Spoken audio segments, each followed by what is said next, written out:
Okay, alright. Update tayo sa cat den for today, guys. Ito tayo, guys,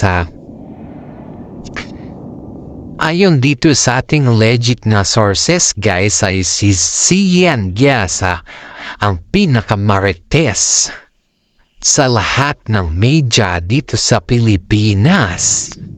I don't know why. I don't know her in person, but suddenly, pumuputok kasi yung pangalan ni Sian Gyasa every time she talks Marites ba. Ang dami niya kasing nasasagap na balita. And yet, ngayon po ang kanyang mga vlogs ay patungkol po kila Mami Min at saka si Catherine Bernardo na sabi kasi ni Mami Min na fake news daw yung sinasabi ni Sian Gyasa na nagbalikan na ang Katniel, ang Catherine Bernardo at saka kanyang at saka si Daniel Padilla, and yet ito sabi naman ni Sian Gyasa sa kanya, isang response naman ni Sian Gyasa sa kanya, hindi ito fake news kasi baka kung magalit pa daw si Sian Gyasa ay maglabas siya ng mga videos na kung saan ay spotted ang Katniel na nag-uusap sa mga restaurant na kung saan ay hindi common na restaurant ba, which is may mga ebidensya ata si Sian Gyasa patungkol sa kanyang nalalaman kila Catherine Bernardo at saka si Daniel Padilla. And yet ngayon, guys, hindi ito tinatantanan ni Sian Gyasa ang mag-ina dahil nga nasaktan si Sian Gyasa sa sinabi ni Mami Min na fake news or fake toddler daw yung sinasabi ni Sian Gyasa patungkol kila Catherine Bernardo at saka si Daniel Padilla. And well, kilala naman natin sila Catherine Bernardo at saka si Mami Min na hindi ito pumapatol sa mga trolls o kumbaga sa mga fake news na sinasabi. Kung fake news man niya o anong klaseng news man niya, may katotohanan man o hindi, siyempre malalaman at malalaman na natin yung katotohanan dito, guys. Kaya nga itong si Sian Gyasa is kahit anong sabihin niya or kahit ano man yung mga marites niya, kasi alam naman natin siya na siya yung pinakamarites sa lahat ng mga marites ba. You know, guys, ang kanyang viewers is almost 1 million. Wow, ang daming naghahabang sa kanya tuwing siya po ay nagpo-post. Kitang-kita mo naman dyan ng mga issues kasi nang gagali sa mga iba-iba din niya mga sources ay talagang ginabanggit niya sa kanyang mga vlog.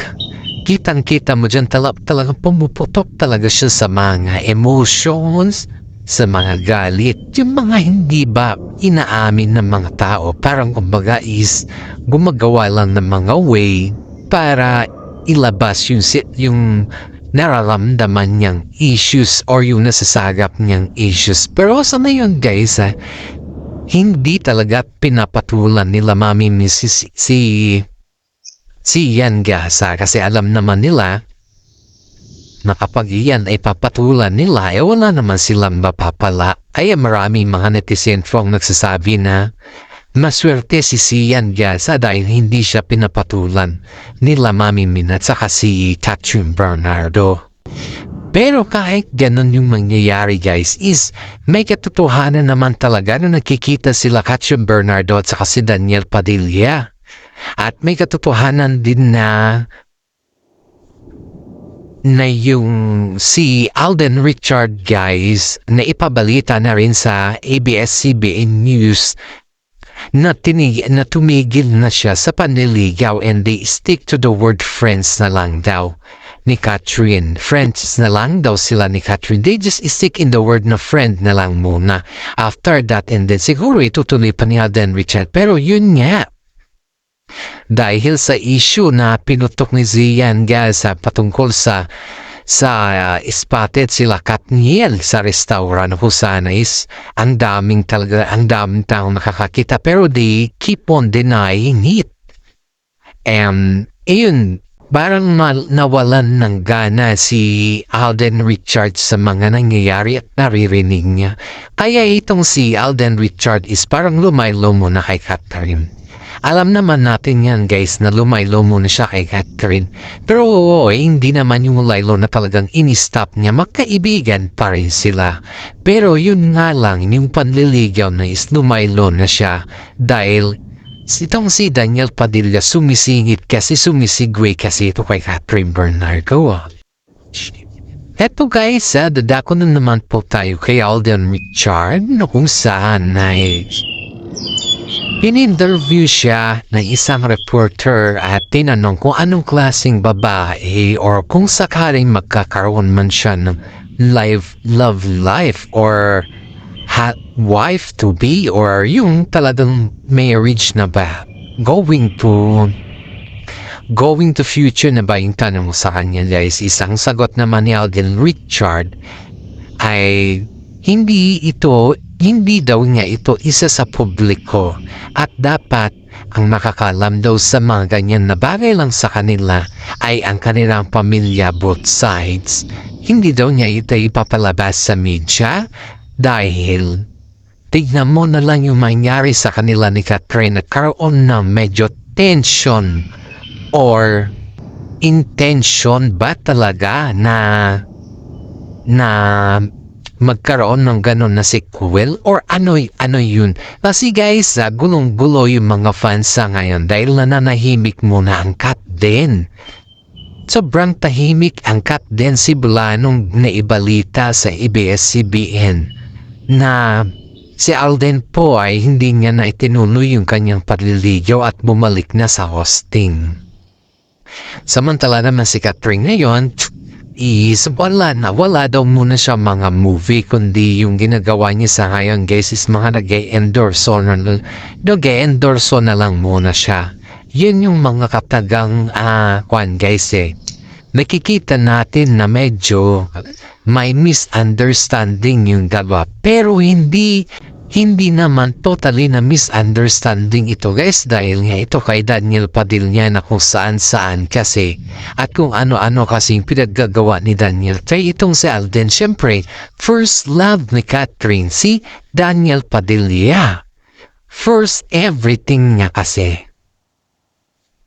Syempre pag first everything ni si Daniel Padilla hindi mo naman basta-bastang agad matatanggal yan or kumbaga is mapapa-move on mo yung tao sa 12 years Kahit ilang taon pa yan guys, yung 12 years na yan is hindi mo siya mapapa-move on ng ganun-ganon na lang na basta-basta. As long as guys na yung pakasalam mo siya ng totally, yun yung darating yung time na yun yung move on process nila. Pero sa ganun kasi guys parang binubulabog kasi itong si DJ ang relasyon nila Daniel Padilla at saka binubulabog kasi itong si Daniel Padilla ang relasyon nila Catherine Bernardo at saka si Alden Richard. At mismong si Mami Min pa ang nagsabi na mas pabor si Mami Min kay Alden Richard dahil si Alden po ay totoong tao ito. Totoo yung pinapakita niya kay Catherine. At kita mo naman na privacy yung gusto ni Alden Richard. Tignan mo na lang yung mga interviews niya guys. Di hamak na mas malayo yung interview niya kay DJ. Kasi yung si DJ kasi parang totoo brusko kung pumorma. Pero pagdating pala sa katotohanan, tiklop din pala siya at hindi siya nagsasabi ng totoo. Pero itong si Alden Richard, tingnan mo, tipid lang siya magsalita at hinahayaan niya si Catherine na kung ano yung gusto ni Catherine. And yet, lahat ng gusto ni Catherine is talagang ganon. Ganon siya. As in, kitang-kita mo yung pag-alagay niya kay Catherine. Guys, kitang-kita mo yung wala kang masabi.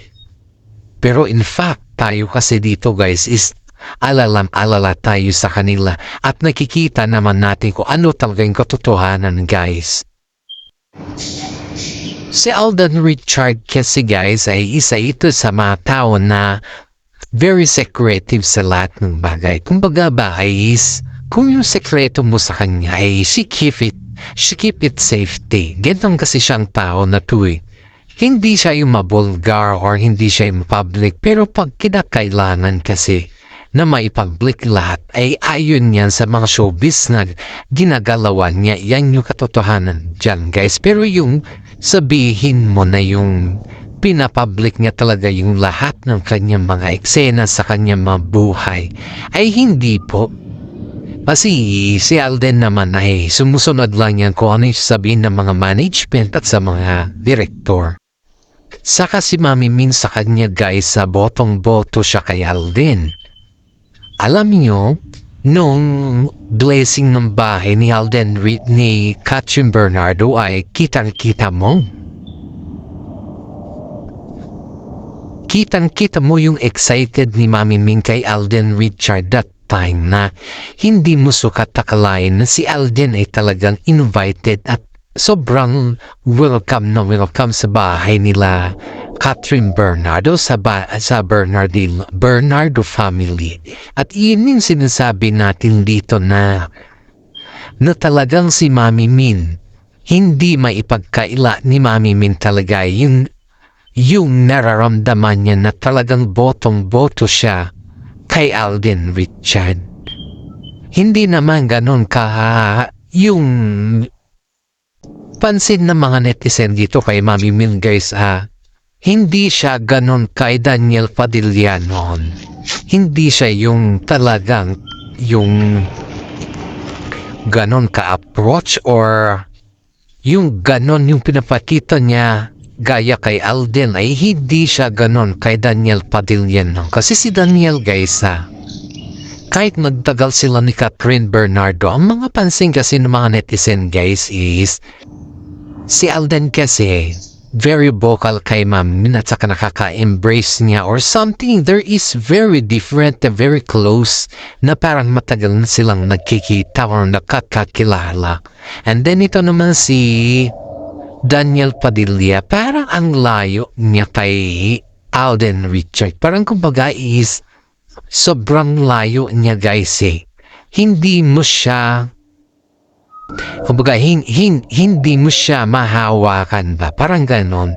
If we can say the terms na yung kitang-kita mo talaga dito na yung halos maokupahan na ni Alden Richard yung katagang trusted si Mami Min sa kanya pagdating kay Katrin Bernardo, and that is very correct. Kasi lahat ng mga galawan naman ni Alden Richard at saka si Katrin Bernardo is very trusted po si Mami Min kay Alden Richard. Alam nyo guys, ito pa yung pansin ng mga netizen na even though kabago-bago lang nila Alden Richard at saka si Katrin Bernardo, ay kitang-kita mo na parang pinaubaya na ni Mami Min si Kat kay Tisoy. And then ito naman si Tisoy, hindi naman niya sinamantala si Kat, kundi talagang inalalayan din niya si Kat sa lahat ng bagay. At iyan yung napapasalamat si Mami Min kay Tisoy dahil si Tisoy ay kitang-kita mo yung pag-aalaga niya kay Katrin. And then, alam naman din natin na si Katrin po guys ay isang napakabait at mahusay din na bata ito. You know guys, hindi po mapatol si Katrin at saka si Mami Min sa mga issues na yung issues na nilalabandera sa kanila, binalagbag sa kanila. Kumbaga sa bulletin ba ay sikat na sikat sila sa ngayon dahil kay Sian Gasa. Pero ito pa ang balita ni Sian Gasa ay kinukontrol ni Mami Min si Katrin na makipagkita kay Daniel Padilla. Aba, saan naman nalaman itong tanong dito?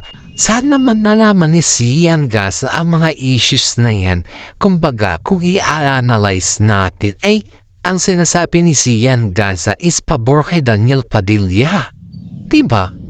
That's the very good terms kasi kahit paikutin mo man ang mundo dun sa salita ni Sian Gasa na mali si Mami Min dito dahil ba't niya kailangang kontrolin si Katrin na makipagkita kay DJ si Kat naman is already 28 years old.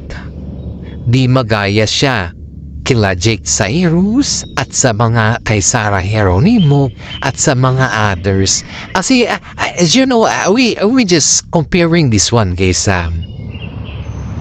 Si Sarah Geronimo din guys is kinontrol din niya ng mother niya at yung kanyang pamilya. Ngayon, itong si mother niya is yung lahat ng mga income ni Sarah. Yung income ni Sarah, naka-invest yung mother niya ng farm or something like that.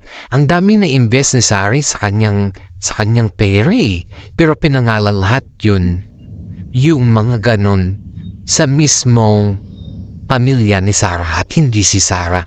Kaya nga nagtago yung si Sarah sa si Mateo ng marriage, nagkaroon ng secret marriage dahil hindi boto si Sarah, yung mami ni Sarah kay Mateo. Dahil nga po si Mateo naman is hindi naman ganun kayaman at hindi naman ganun siya kasikat eh. Ang gusto kasi ng mama ni Sarah or mami ni Sarah is maging yung hanap buhay muna bago asawa. Parang ganun kasi yung gusto nila. Pero itong si Sarah at si Mateo, hindi na napipigilan yung nararamdaman nila eh.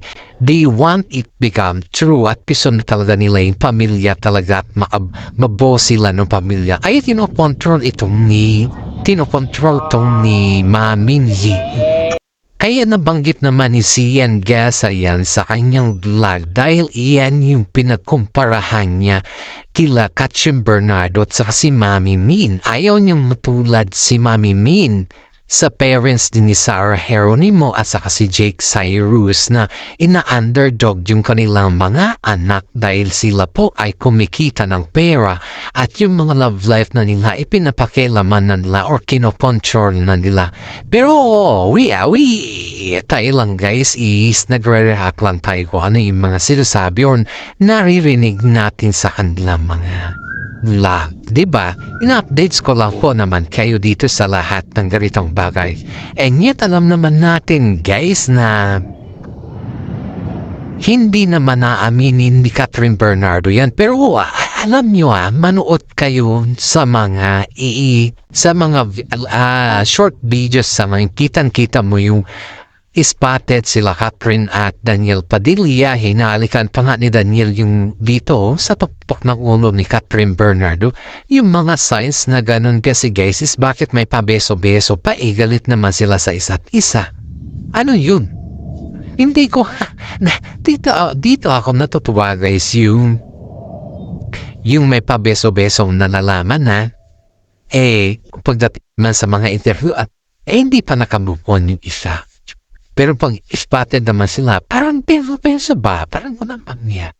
Is that a real or what? Or how can we say like that?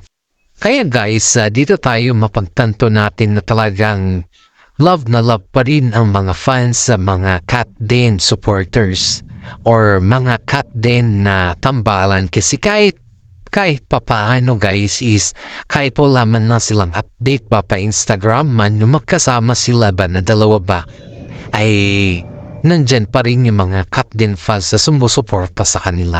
At hanggang dito na lang po yung ating updates. Maraming salamat at God bless po sa ating lahat.